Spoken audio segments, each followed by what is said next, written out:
The unexpected visitor. Theo Morgan was having another one of those days where his kitchen appliances seemed determined to stage a rebellion. The coffee maker was producing liquid that resembled motor oil, his refrigerator was humming in what sounded suspiciously like Morse code, and his microwave had just burned his fourth attempt at instant ramen. "I literally designed you," Theo muttered at the microwave, which beeped back with what he could only interpret as mechanical derision. "Don't get smart with me. I've got screwdrivers and I'm not afraid to use them." At 36, Theo lived alone in a converted warehouse on the outskirts of Portland, surrounded by half-finished inventions and fully formed regrets. Once a promising engineer at MIT, he left under circumstances that remained frustratingly foggy in his memory, something about an unauthorized experiment involving quantum entanglement that had apparently caused quite a stir. These days, he made a modest living designing quirky gadgets for tech startups while battling recurring headaches and dreams filled with unfamiliar constellations. His only companion was a three-legged cat named Paradox who regarded him with the tolerant disdain of someone who had seen it all and remained unimpressed. The doorbell rang, an unusual occurrence since Theo rarely received visitors and never ordered food delivery after the pizza incident of 2023, which his neighbors still discussed in hushed tones. He peered through the peephole and froze. Standing on his doorstep was a figure so still they might have been a statue, tall, elegant, with skin that seemed to shift subtly between copper and azure depending on how the light hit it. Their hair, if it could be called that, resembled liquid platinum woven into intricate braids that occasionally moved of their own accord. Most striking were the eyes, large, almond-shaped, and iridescent with no discernible pupil, just swirling galaxies of violet and silver. The stranger wore what appeared to be a bodysuit made of material that rippled like water but gleamed like metal. Against all better judgment, Theo opened the door. "Theodore Morgan," the visitor said, voice like wind chimes in a thunderstorm. "Guardian of the Nexus Key. Protector of the Seventh Seal. Betrayer of the Celestial Accord." Theo blinked. "I think you might have the wrong address. I'm just a guy who can't work a microwave properly." The visitor tilted their head, the movement unnervingly fluid. "Your deception protocols are remarkable, even after the neural reset. I am Naira of the Solarian Conclave. We made a pact beneath the twin moons of Ethelon. I have come to warn you. They have found you." "Look," Theo said, running a hand through his perpetually disheveled hair. "I haven't made any pacts lately, especially not on any moons. The closest I've come to space travel was getting high in college and watching Jupiter through a telescope." Naira stepped forward, and Theo found himself backing into his own home. The air around the visitor seemed to distort slightly, creating a subtle shimmer like heat waves. "The void harbingers are coming," Naira continued, ignoring his protests. "The neural block was designed to protect you, and the key. But it's dissolving. Haven't you felt it? The dreams? The knowledge appearing in your mind without source? The inventions you create while sleepwalking?" Theo's mouth went dry. Last week, he'd woken up in his workshop surrounded by blueprints for a device that theoretically could bend light around solid objects. The equations had been written in a language he didn't recognize, but somehow understood. "How do you know about that?" he whispered. Naira's expression softened. "Because I helped you design the neural block. I was there when you chose to forget everything, including me, to protect the key." Before Theo could respond, a high-pitched whine filled the air. Naira's head snapped toward the window. "They found us faster than I calculated. We need to activate your defenses." "I don't have defenses. I have a baseball bat and expired pepper spray." Naira moved to his bookshelf with unerring precision, pulling a particular volume of quantum physics that Theo had never been able to finish. The book didn't budge at first, then rotated in place. A soft click echoed through the room, and a hidden panel in the wall slid open. "You always did prefer the classics," Naira murmured, reaching into the compartment to remove a small metallic disc about the size of a hockey puck. "I never built that," Theo said faintly. "I would remember building a secret compartment in my wall. You built it during one of your fugue states. Your true self has been preparing for this moment." The whining sound intensified. Outside, shadows moved across the windows, elongated, angular shadows that seemed to bend in ways that human bodies couldn't. Naira placed the disc in the center of the room. It hummed to life, projecting a holographic interface filled with symbols that made Theo's head throb. Yet somehow, his fingers moved across the projected controls with practiced ease. "What am I doing?" he asked, even as his hands continued their work. "Activating the quantum shield. It will mask our energy signatures temporarily." The disk expanded, sending out a pulse of blue energy that rippled through the warehouse. The shadows outside hesitated, then began to retreat. What were those things? Theo asked, heart pounding. Sentinels of the Void Harbingers. They seek the Nexus Key, the artifact you concealed within your own consciousness before erasing your memory. Theo sank onto his couch, which made an unfortunate squeaking sound. Let me get this straight. I'm supposedly some kind of space guardian who hid an important alien artifact inside my own brain, then wiped my memory to protect it. Essentially correct, Naira confirmed, looking around the warehouse with interest. Though you were not originally human, this form was chosen for its inconspicuousness. Theo choked on air. Not human? What was I then? A quantumancer from the seventh spiral. One of the last. Naira's expression turned somber. Your people were guardians of reality's foundations. When the Harbingers came, you were entrusted with the key, the only thing that could seal the breach between dimensions. A flash of memory hit Theo like a physical blow, standing on a crystalline platform beneath twin moons, hands interlaced with Naira's energy course between them, sealing some kind of pact. The air had smelled of ozone and something like cinnamon. You remember something, Naira observed. Ethelon, Theo whispered. The twin moons. We were. There was a ceremony. Naira nodded. The memory pact. You made me promise to find you if the barriers began to weaken. They approached Theo, kneeling before him. I've kept my promise. Now you must keep yours. Which is what exactly? The key must be returned to the celestial vault. Only there can it be properly protected. The quantum shield flickered. Naira tensed. The shield won't hold much longer. The Harbingers are persistent. Theo stood, pacing nervously. So what's the plan? I don't exactly have a spaceship parked outside. A smile ghosted across Naira's face. Actually, you do. They gestured toward Theo's cluttered garage. The broken Tesla you've been repairing for the past year? Not actually a Tesla. That explains why the parts one ordered never seemed to fit, Theo muttered. Another memory surfaced, blueprints for a vehicle that could fold space around itself, disguised as an ordinary electric car. Paradox the cat chose that moment to saunter into the room, took one look at Naira, and proceeded to bow his head respectfully. Traitor, Theo told the cat, who ignored him royally.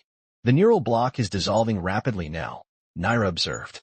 More memories will return, but it will be uncomfortable. As if on cue, pain lanced through Theo's head. Images flashed behind his eyes, star maps, equations, battles fought in the space between galaxies, and always the key, a crystalline structure that folded in on itself in impossible ways, pulsing with the very essence of creation. He gasped, doubling over. That was intense. The shield flickered again, then stabilized. Naira helped Theo to his feet. We must leave now. The Harbingers will send more than sentinels next time. Theo looked around at his warehouse, at the life he'd built, however incomplete it had felt. Will I remember being human? Being Theo? That's entirely up to you, Naira said softly. The human part of you is real too, just newer. Outside, something screeched, a sound like metal being torn apart by something that had never known mercy. Decision time, Theo muttered, grabbing a backpack and stuffing it with essentials.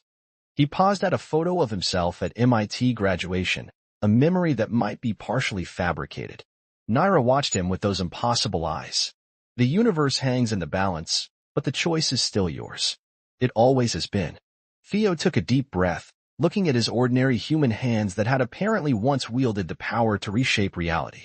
Let's go save the universe then, he said, surprising himself with the steady confidence in his voice. But I'm bringing the cat. Paradox meowed his approval as the shield gave one final flicker and died. The hunt had begun. The awakening.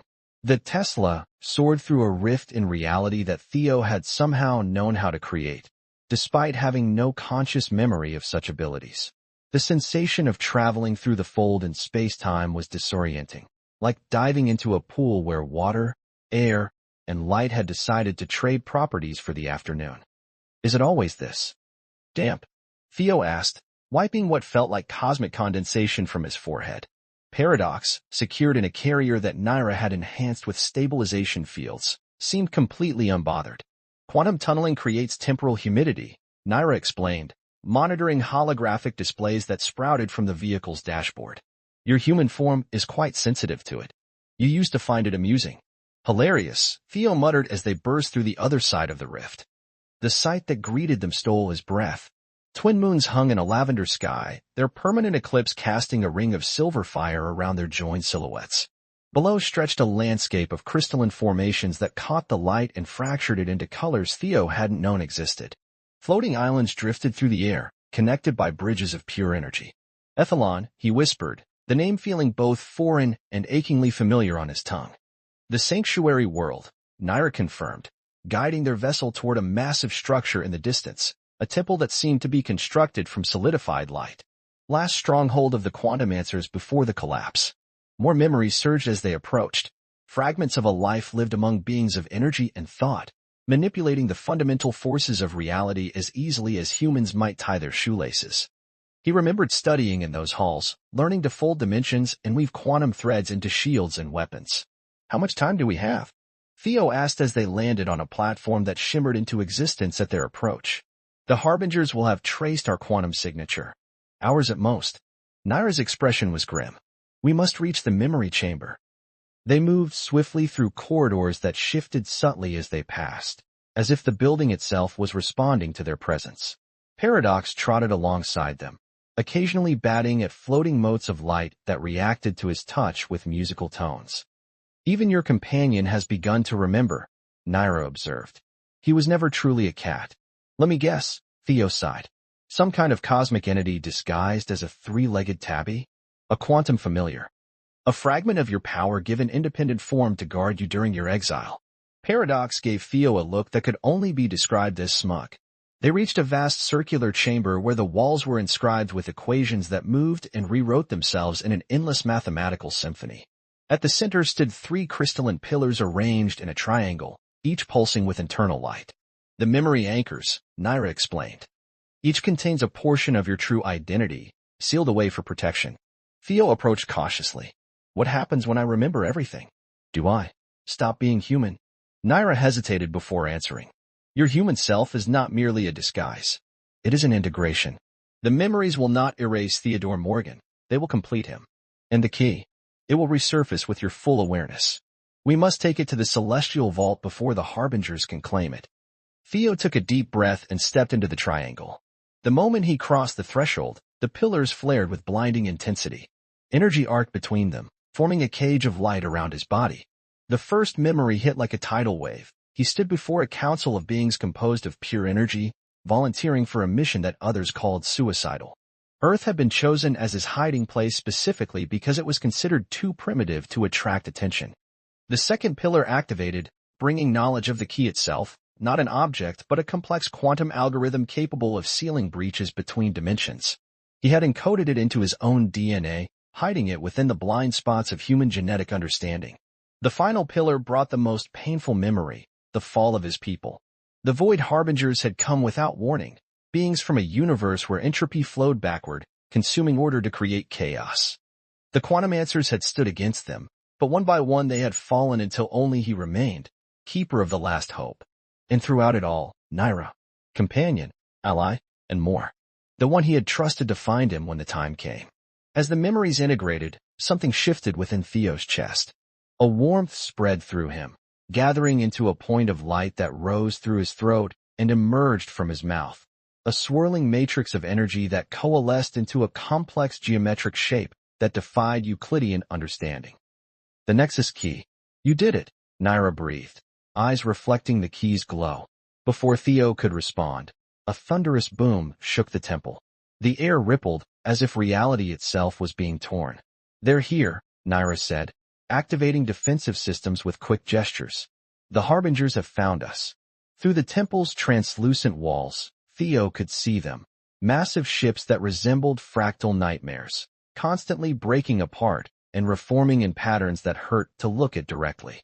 From them poured creatures that seemed to exist in contradictory states, both solid and gaseous, both alive and machine. We need to reach the vault, Theo said, the knowledge now clear in his mind. It's our only chance.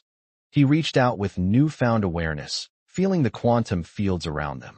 With a gesture, he created a shield dome just as the first wave of Harbinger forces reached the temple doors.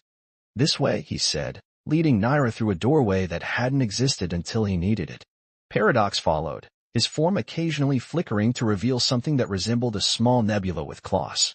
They raced through impossible geometry, the temple reshaping itself around them to confuse their pursuers. Behind them, the sounds of destruction grew louder, reality itself protesting as the harbingers tore through the quantum safeguards. "The vault entrance is just ahead," Theo called out as they reached a dead end. He placed his palm against the wall, which dissolved to reveal a small chamber containing what appeared to be a well filled with liquid starlight. "Once the key enters the vault, it can never be removed," Naira warned. "The seal will be permanent." "And the harbingers? Without the key, they cannot fully enter our reality. They will be forced back to their own dimension." A massive explosion rocked the temple. Chunks of crystalline architecture began to collapse around them. "We're out of time," Theo said, the key hovering above his palm. He looked at Naira, suddenly hesitant.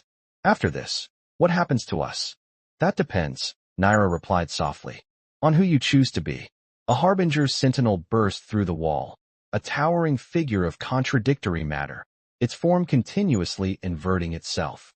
It reached for the key with limbs that existed in multiple places simultaneously. Theo acted on instinct. He threw the key toward the well as he pushed Naira clear of the sentinel's grasp. The creature lunged, its inverted physics allowing it to move faster than should have been possible. In that frozen moment, Theo made his choice. He slammed his palm into the creature's core, channeling quantum energy directly into its unstable form. The sentinel's own contradictory nature became its undoing as Theo forced it to resolve its quantum state.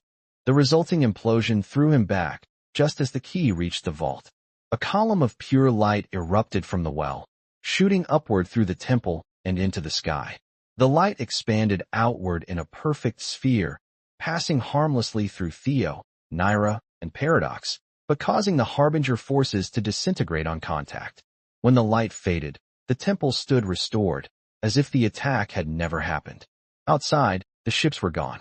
The sky was clear. "It's done," Naira said, helping Theo to his feet. "The breach is sealed." Theo nodded, feeling the change within himself. The memories were all there now, both his life as a quantumancer and his years as Theodore Morgan, engineer and inventor. Two lives, now merged into one complex whole. "So," he said after a long moment, "what now? Do we stay here? Return to Earth?" Naira studied him. "That depends. Who are you now?" Theo considered the question. He could feel the quantum forces around him, knew he could reshape reality with a thought if he chose. But he also remembered the simple pleasure of tinkering in his workshop, of paradoxes weighed on his lap during late nights, of the taste of burnt ramen and bad coffee. "I'm both," he said finally. "I don't think I can separate them anymore. I don't think I want to." "The conclave would welcome the return of a quantumancer," Naira offered. "Your knowledge is precious." "And Earth needs protection too," Naira admitted. "The harbingers are sealed away, but other threats exist. The universe is vast and rarely peaceful." Paradox meowed insistently, his form now stable again as an ordinary three-legged cat, though his eyes still occasionally reflected starlight in impossible ways. Theo smiled, scratching behind the cat's ears. "I think he's casting the deciding vote." "Earth, then?" Naira asked. "Earth," Theo confirmed. But not just as Theo Morgan, the reclusive inventor. Something more. A guardian. "And what about us?" Naira's question was careful, measured. Theo took Naira's hand, feeling the energy that flowed between them, an ancient connection that transcended species and form. "I remember everything now," he said softly. "Every promise. Every moment beneath these twin moons." Outside, Ethelon's landscape shimmered under the eclipse light. In the distance, the first signs of returning life appeared, other survivors of the quantumancer civilization, drawn back by the sealing of the breach. "We rebuild," Theo said, looking out at the horizon. "Here and on Earth. We protect both worlds." Naira's expression brightened. "A quantum existence. Both here and there." "Exactly." Theo grinned. "Plus, I really need to fix that microwave." As they prepared to return to Earth, the first of many journeys between worlds, Theo realized that the headaches that had plagued him for years were gone. The gaps in his memory were filled. For the first time, he felt complete. Not just human. Not just quantumancer. Something new. Something whole. Paradox purred his approval as the stars called them home.